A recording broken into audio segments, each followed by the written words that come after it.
tiyo ahinya nya gi rowere nikech kineno kata mana kweth jomaundu to nolongi jomaundu mabende monjo rombe mag siasa mopogore opogore hinyruok mabende neno ok en gima ber emomendi ber kwa loso bende gi josiasa aken Dr. Sogo indi wach nango kotenre kod jonjore masik monjo rombe mopogore opogore bed mag siasa kata mana Linda Kadin wanno Kitale kacha ka moko bende no monj.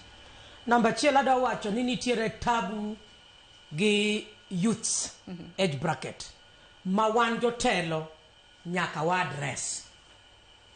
Anyalo paro liel moro Dr. Aido Dinga no wacho ni oneno kweth mang'eny mag youths nitie tabu and no kwayo president shida mag youths nyaka bed addressed. Anamor ni ker mar Kenya osetemo mondo address shida mar youths to pok otime motegno kaka to chunya de gombi. Namba chiel awacho mano nikech nyak wang'e ni tang'o makelo gunism, the root causes of gunism. Iyuayo get to be goons, koso gibedo trained to be goons, koso gibedo ushered for goonisms. Magi gin chenro mopogore opogore. Adwa mondo awachi nikech ma thuolo maber manyalo wuoyo kod President William Samoei Ruto. Program moro nitie mochako ni Nyota. Adwa wacho ni Nyota ni owinjo bed as rigorous as possible mondo ng'ama iluongo ni youth obed empowered mondo kik obed misused ga politician manyalo end up ni gikone to gidonje goonism. Na witness Kisumu kano wuoyo kendo engage youths kendo ni miyo gi 25,000 each kaso kendo gichaki biro med gi 25,000 50 machenro madwaro no bed very rigorous than a lot of talking.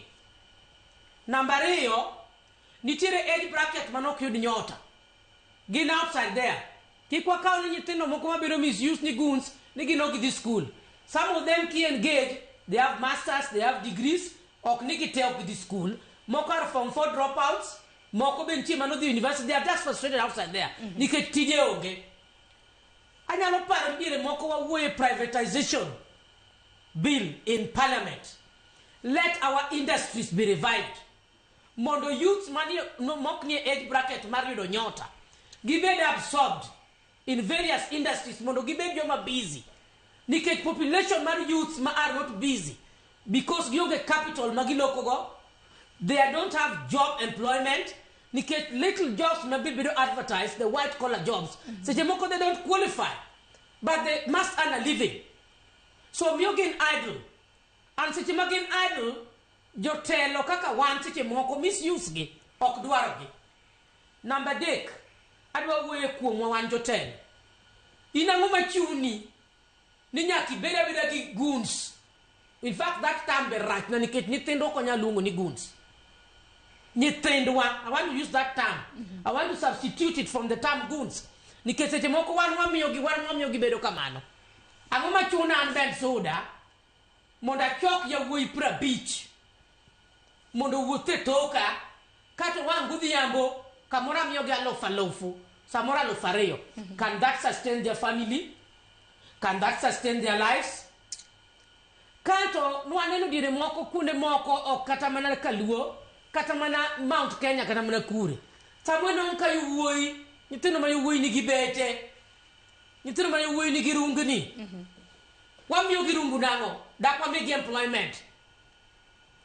Because siasa en uso sera mari.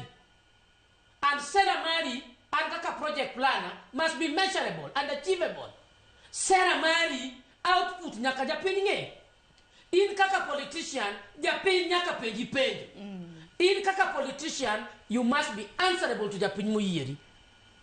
Seche ma idwa chako keto ji, iketo a beehive of nyithindo around you. Ni untouchable. Yiengeable. To kata mana nyithindo ma iwacho go dong bende gin tiere koda hiwacho ni sei gin bende ginyalo dagi kata gi ok chun godo ng'at koso chun ng'at agree. But then by the end of the day ng'ato dwaro chiemo e mesa. Nitiere kuomgi moko madhi, nitie moko ma remo ni ok gima lichne. Nitiere ng'at moro ma jachien ma en kaka pala timbo ni iyo ok en gima lich. Be wuodha pale e long neno nitie moko ma wuotho gi pelni koni gi koni. mano gimok lich. To nitie moko madhi kujo no unyo ni ka wadhi watimo security, ikete in the name of security. Ni tangi mielo fabicha beach. By the end of the day udaro chieme mesa. So not all of them dineko. What I'm trying to say, let politicians serve the people.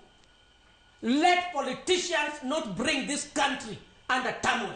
Let politicians do their work and give feedback to the people and stop using our youths. Okay, Jacob madimede nango nikech wasela rowere kini thuolo mokalo to gimalit ni gin rowere bende mitiyo godo. To nadir makende kaka Dr. Joyce owacho. Nok mag tije nitiere. Ochumi bende gisani dhi kamedore. Indi wach nango na hinya ne jotelo mawinjo wach gisani.